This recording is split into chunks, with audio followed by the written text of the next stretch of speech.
Karibuni kwenye Ijue Kweli. Leo katika episode ya leo tutamzungumzia huyu satanist mwingine au Freemason mwingine kwa jina la Prophetess Triza. Huyu nabii wa uongo, nimeona picha hapa, yuko around na wanawake, anawashika matumbo, kabla wengine hadi kabla wakiwa wanajiandaa kuolewa wanamwambia I don't know why. Najua hivi vitu anawadanganya wao kwa sababu wanamuona kama ni mtumishi wa Mungu, lakini kulingana na huyu hapa, kuna dada mmoja ambaye alikuwa ni satanist au Freemason kama jinsi alivyokuwa huyu dada, huyu nabii wa uongo, huyu Triza. Alikuwa anafanya ana operate like anamtumikia shetani moja kwa moja kama jinsi udada alivyo. Sasa anaelezea kwamba kipindi yuko anamtumikia shetani, alikuwa kazi yake ni kuibia watu future zao, nyota zao, Sasa labda pia nitumie nafasi hii kuelezea sisi the way sisi tulivyoumbwa. Sisi tulivyoumbwa ni kwamba tuna roho, spirit, tuna soul kwa maana nafsi, alafu tuna mili ya nyama. Sasa mtu yoyote unaposikia kwamba ameuza nafsi, maana yake ni kwamba kuna amna sehemu nyingine ya kuuza nafsi tofauti na nguvu za nani kwa adui. Sasa ukiuza, maana yake kwenye nafsi ndio kuna vipaji, kuna hisia, Sasa ukishauza hiyo, maana yake kumbuka, kama mtu hana hisia hawezi kujisikia vibaya.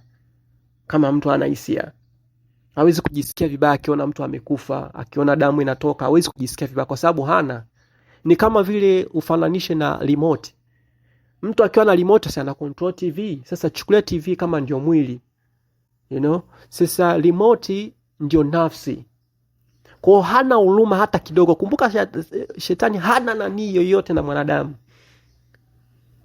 Sasa nitarudi kwa huyu dada ambaye tayari ameshamuuzia nafsi yake, ameshamuuzia adui. Nitacheza hiyo clip ya huyu dada anavyoelezea, lakini nimeona huyu dada yuko around na wamama wa dada wana I don't know anawadanganya vipi mpaka wanafikia huo, lakini nadhani kwa sababu amejiweka kama mtumishi wa Mungu, anadhani kwamba huyu ni mtumishi wa Mungu wa kweli. Kwa hiyo wanakuwa free kwa sababu wanajua kwamba wanamtumikia Mungu.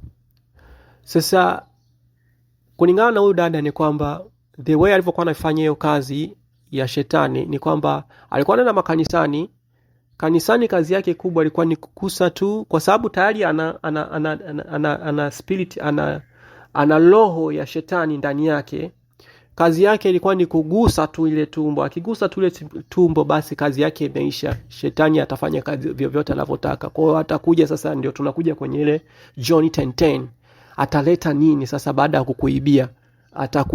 Akishaiba, kwa sababu ana kazi tatu: kuiba, kuua na kuharibu. Sasa ataharibu nini sasa? Ndio hiyo nyota yako ishaibiwa. Kwa hiyo wewe ni box tu. Yaani ndio ile kama kwa lugha sasa hivi unasikia kwamba the walking dead. Yaani unatembea wakati umekufa kwa sababu huna kitu ulichonacho. Zile nyota yako yote ishaibiwa. Nikiongelea nyota naongelea nafsi. Nafsi ndio ile kuna nyota, kuna vipaji, vyote vimeshachukuliwa. Sasa atalipress na nini?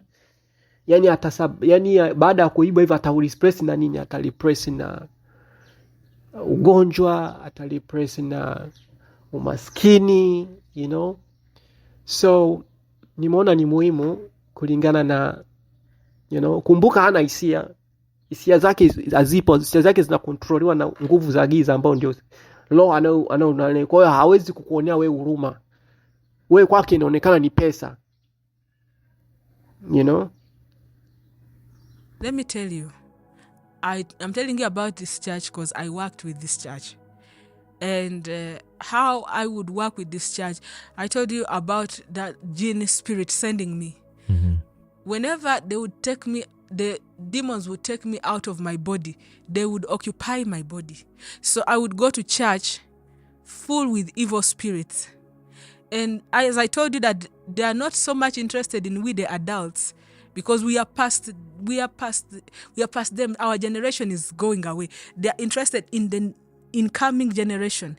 That's why we as parents have to watch for our children so much. So what they do, you see, these Christians who don't understand spiritual things, they are so much victimized by the enemy because of ignorance. So now you've seen your celebrity showing a baby bump before they have given birth.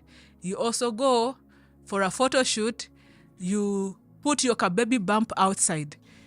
You don't know where this trend came from. You don't know why they are doing this, and you don't know that it is you that they are targeting.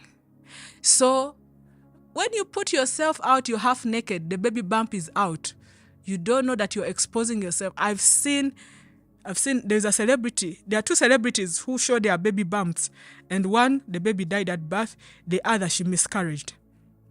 There's another one who showed her baby bump. You know, even if you're to show the baby, first give birth. Then show the baby bump when you're out of birth, but don't show your nakedness.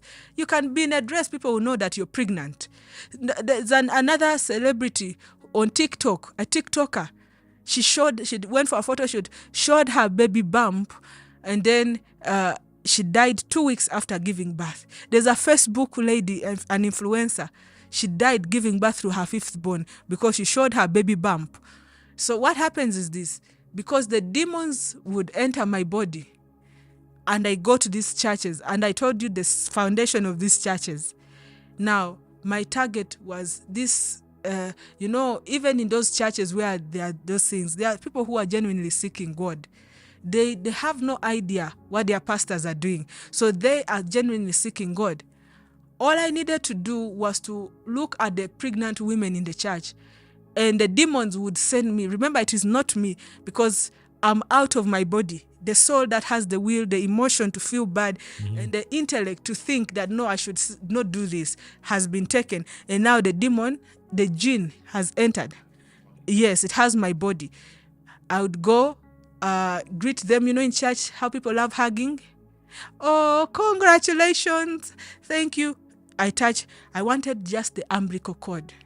The moment I would touch the umbilical cord of the belly button, the navel, the belly, that belly button, yes. So I pretend, I hold the stomach like that, and then I touch. I just leave the rest to the G.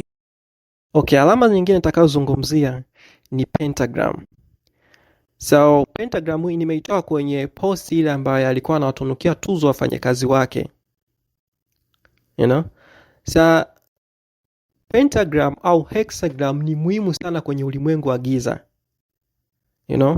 Na nikirudi kwenye mafundisho yao, wanaitumia kama alama ya kupita unyayo wa shetani au kwato ya shetani. Na tunafahamu kwamba unavyokuta unyayo una reflect au unamaanisha kwamba kuna kitu au mtu alipita sehemu fulani. Sasa shetani anapita kufanya nini kanisani? Au kwenye madhabahu ya Mungu anatafuta nini? Na huyu sio mwandishi mdogo. Huyu ni mwandishi tena hadi walimpa tuzo, ana degree 33 za Freemason. Kwa ni Freemason na philosopher mkubwa tu katika ulimwengu wa giza. Hapo unamuona yuko na Freemason mwenzake, Masanja. Mimi sikuwatuma manabii hao, lakini walikwenda mbio. Sikusema nao, lakini walitabiri. Lakini kama wangalisimama katika baraza yangu, ndipo wangaliwasikilizisha watu wangu maneno yangu, na kuwageuza waziache njia zao mbaya na uovu wa matendo yao. Mimi ni Mungu aliye karibu, asema Bwana, mimi si Mungu aliye mbali. Je, mtu yeyote aweza kujificha mahali pasiri nisimwone? Asema Bwana. Je, mbingu na nchi hazikujawa nami? Asema Bwana.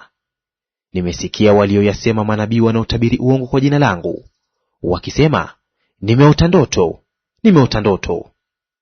Je, mambo hayo yatakuwa katika mioyo ya manabii wanaotabiri uongo hata lini, manabii hao wenye udanganyifu katika mioyo yao wenyewe, wanaodhania ya kuwa watawasahaulisha watu wangu jina langu kwa ndoto zao, wanazomhadithia kila mtu jirani yake, kama vile baba zao walivyolisahau jina langu kwa ajili ya Baali. Nabii aliye na ndoto na aseme ndoto yake, na yeye aliye na neno langu na aseme neno langu kwa uaminifu. Makapi ni kitu gani kuliko ngano? Asema Bwana. Je, neno langu si kama moto? Asema Bwana, na kama nyundo ivunjayo mawe vipande vipande? Basi kwa sababu hiyo mimi ni juu ya manabii hao, asema Bwana,